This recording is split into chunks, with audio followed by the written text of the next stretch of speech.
মাছ মাংস কিছুই লাগবে না এরকম পটলের রেসিপি থাকলে। এক থালা ভাত নিমিশেই শেষ হয়ে যাবে।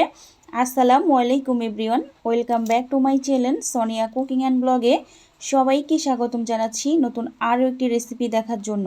আজকে আমি তৈরি করে দেখাবো বাদাম আর সর্ষে দিয়ে পটলের সম্পূর্ণ বাঙালি একটি পদ। খেতেও ভীষণ সুস্বাদু আর তৈরি করা যায় ঘরে থাকা খুবই অল্প উপকরণ দিয়ে। আর একবার এইভাবে খেলে বারবার এইভাবেই খেতে মন চাইবে। ছোট থেকে বড়রা সবাই খুবই পছন্দ করবে। ভাত, রুটি, নান সব কিছুর সাথে তো খেতে দারুণ মজার হয়ে থাকে। তো প্রথমে এখানে আমি 500 গ্রামের পটল নিয়ে নিয়েছি। এখন পটলগুলো হচ্ছে আমি হালকা একটু খোসা ছাড়িয়ে নিব। আর বেশি ছিলা যাবে না, তাহলে পটলগুলো হচ্ছে চিমচে যাবে।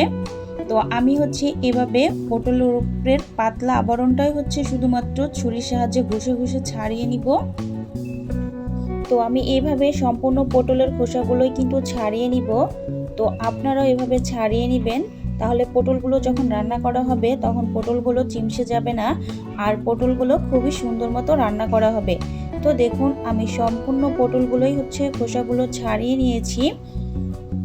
তো ছাড়িয়ে আমি সুন্দর করে ধুয়ে নিয়েছি পটলগুলো। এখন হচ্ছে আমি পটলগুলো হচ্ছে কেটে নিব। তো আমি একটা পটল নিয়ে নিয়েছি। এখন পটলের দুই পাশে যে বোটার অংশ ওগুলো হচ্ছে আমি কেটে ফেলে দিব। তো এখন হচ্ছে পটলটা আমি দুই ভাগ করে নিব মাঝখান থেকে। আপনারা যে যেমন চান শেপ দিয়ে নিতে পারেন। তো আজকে হচ্ছে আমি পটলগুলো এভাবেই সম্পূর্ণ পটলটা কেটে নিব। আপনারা চাইলে লম্বা করেও কেটে নিতে পারেন বা চাইলে আরও ছোট বড় করে নিতে পারেন। আর পটলগুলো কিন্তু খুবই সুন্দর আর অনেকটা কচি ছিল। তো আমি সব পটলগুলোই কিন্তু নিয়ে নিয়েছি, কাটা হয়ে গিয়েছে। আর এখন কিন্তু বাজারে প্রচুর পরিমাণ পটল পাওয়া যাচ্ছে, তাই আপনারা কিন্তু এই রেসিপিটি বাসায় তৈরি করে খেয়ে নিতে পারেন বন্ধুরা। তো এখন হচ্ছে এখানে আমি প্রায় 4 টেবিল চামচের মতো হচ্ছে সরিষা নিয়ে নিয়েছি, হলুদ সরিষা। এখন আমি কিছুটা পরিমাণ পানি দিয়ে সরিষাগুলো ভিজিয়ে রাখবো। অনেক টাইমে সরিষার গায়ে বালু, কণা, ময়লা থাকে, তো ভিজিয়ে রাখলে ময়লাটা দূর হয়ে যাবে। এটা ভিজতে থাক। এখন হচ্ছে আমি বাদামগুলো ভেজে নিব, তাই চুলায় একটা প্যান বসিয়ে দিয়েছি। প্যানে এখন আমি বাদামগুলো দিয়ে দিব। আর বাদামগুলো হচ্ছে আমি হালকা করে ভেজে নিব, তাহলে খোসাগুলো ছাড়াতে খুবই সুবিধা হবে। তো ভাজতে ভাজতে দেখবেন বাদাম থেকে একটা সুন্দর সুঘ্রাণ বের হবে, তখন বুঝতে হবে বাদামগুলো ভাজা হয়ে গিয়েছে। তো এখন হচ্ছে চুলায় একটা প্যান বসিয়ে দিয়েছি। প্যানে আমি পরিমাণ মতো সরিষার তেল দিয়ে দিয়েছি। তো যে পটলগুলো আমি কেটে রেখেছি, এখন পটলগুলো হচ্ছে আমি অ্যাড করে দিব। এখন আমি নেড়ে চেড়ে মিশিয়ে নিব পটলগুলো। তো এখন আমি দিয়ে দিব হাফ টেবিল চামচ পরিমাণ হচ্ছে হলুদ গুঁড়া, আর হাফ টেবিল চামচ পরিমাণ হচ্ছে লবণ। লবণটা হচ্ছে আপনাদের পছন্দ মতো দিবেন। এখন লবণ আর হলুদ দিয়ে পটলগুলো আমি সুন্দর করে ভেজে নিব। তো আপনারা চাইলে এখানে হলুদটা অ্যাভয়েডও করতে পারেন, তো হলুদ দিলে কালারটা খুবই সুন্দর আসবে। তো এটা আমি 5 থেকে 6 মিনিটের মতো পটলটা ভেজে নিব। তো পটলটা হচ্ছে এখন নেড়ে চেড়ে দিচ্ছি। পটলগুলো ভাজতে ভাজতে এখন হচ্ছে আমি বাদামের চোকলাগুলো ছাড়িয়ে নিব। তো বন্ধুরা দেখুন এখানে বাদামগুলো ডলা দিলেই কিন্তু বাদামের খোসাগুলো আলাদা হয়ে যাচ্ছে। তো আমি হচ্ছে এইভাবে সম্পূর্ণ খোসাটা ছাড়িয়ে নিব। তো যখন ছাড়ানো হবে হালকা একটু ফু দিলে বা বাতাস দিলে কিন্তু খোসাগুলো উড়ে যাবে। তো আমি আবার চলে আসলাম, পটলগুলো কিন্তু দেখুন ভাজা হয়ে গিয়েছে। তো এগুলো হচ্ছে আমি তেল থেকে ছেঁকে সম্পূর্ণ পটলগুলোই কিন্তু আমি তুলে নিচ্ছি।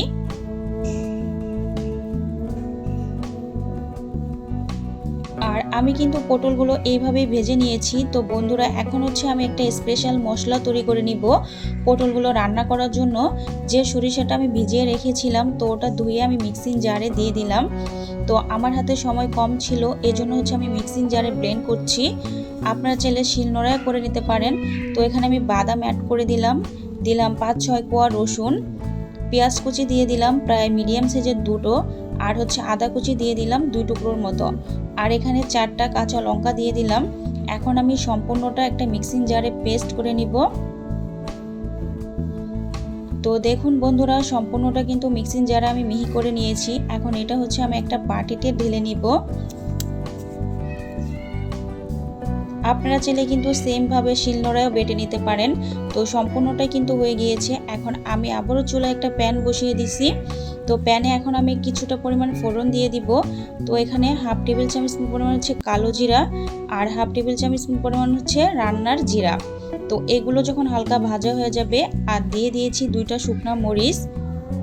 তো ফোড়নটা যখন হয়ে যাবে আমি যে মশলাটা মিক্সিং জারে ব্লেন্ড করলাম তো মশলাটা হচ্ছে আমি অ্যাড করে দিলাম।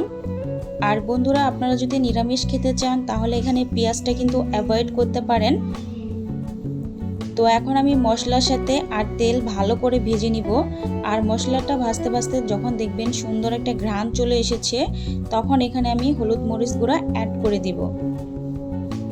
আর কষানোর উপরেই কিন্তু তরকারির টেস্টটা নির্ভর করে। মশলাটা যত সুন্দর কষানো হবে আপনার তরকারিটা খেতে কিন্তু ততটাই মজা লাগবে।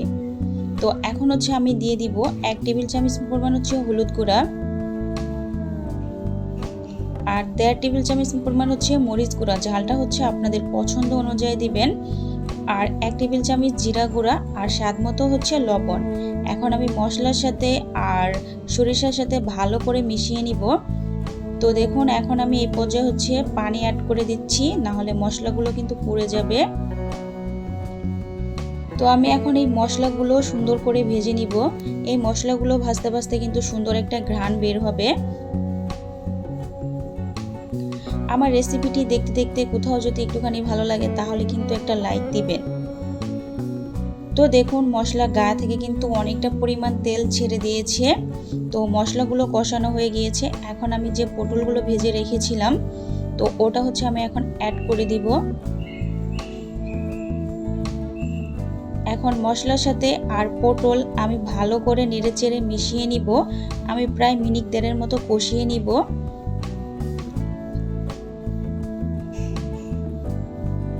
তো এটা কষানো যখন হয়ে যাবে তখন এখানে আমি পানি অ্যাড করে দিব। এখানে আমি প্রায় 1 কাপের মতো কুসুম গরম পানি অ্যাড করেছি। তো আপনারা যে যেমন ঘনত্ব রাখতে চান গ্রেভিটা আপনারা সেভাবে পানিটা অ্যাড করে দিবেন। তো আমি গ্রেভিটা বেশিটা ঘনও রাখবো না আবার পাতলাও রাখবো না। তো এখন আমি ভালো করে নেড়ে চেড়ে দিচ্ছি। তো দেখুন কতটা সুন্দর হয়েছে। আর এই পর্যায়ে কিন্তু অনেক সুন্দর একটা ফ্লেভার বের হয়েছে বন্ধুরা। আপনারা বাসায় না তৈরি করে বুঝতেই পারবেন না। তাই বলছি আপনারা বাসায় আমার রেসিপিটি দেখে ট্রাই করবেন, দেখবেন খুবই ভালো লাগবে। তো দেখুন আমি আর 4 থেকে 5 মিনিটের মতো পটলটাকে রান্না করে নিব। তো অনেকটা সুন্দর হয়েছে কিন্তু। তো এখানে আমি হাফ টেবিল চামচ পরিমাণ হচ্ছে চিনি দিয়ে দিলাম। আর চিনিটা আপনারা চাইলে অ্যাভয়েডও করতে পারেন, তবে নিরামিষে চিনি দিলে কিন্তু খুবই ভালো লাগে আর তরকারির ব্যালেন্সটাও ঠিক থাকে। তো এখন আমি সব কিছু নেড়েচেড়ে মিশিয়ে নিচ্ছি। পটলের এই রেসিপিটি ছোট থেকে বড়রা সবাই খুবই পছন্দ করবে। আর বাড়িতে যদি মাছ মাংস কিছু না থাকে তাহলে শুধুমাত্র পটল দিয়ে কিন্তু আপনারা রেসিপিটি বানিয়ে খেতে পারেন। তাহলে বন্ধুরা দেখতেই পেলেন কত সহজে একদম অল্প উপকরণ দিয়ে বাদাম ও সরষে দিয়ে অসাধারণ সুস্বাদু রেসিপিটা তৈরি হয়ে গেল। আপনারা এভাবে রান্না করে দেখবেন, আশা করি আপনাদের ভীষণ ভালো লাগবে। ভাত, রুটি, পরোটা, নান সব কিছুর সাথে খাওয়া যাবে। আর আপনাদের কেমন লাগলো রেসিপিটা কমেন্টে জানাতে ভুলবেন না। আপনারা সকলেই ভালো থাকবেন, সুস্থ থাকবেন আর আনন্দ থাকবেন। দেখা হবে পরবর্তী নতুন কোনো রেসিপিতে। আর চ্যানেলের নতুন বন্ধু হয়ে থাকলে তাহলে চ্যানেলটি সাবস্ক্রাইব করে রাখবেন, পাশে থাকা বেল আইকনটি প্রেস করে রাখবেন। ওকে, আল্লাহ হাফেজ।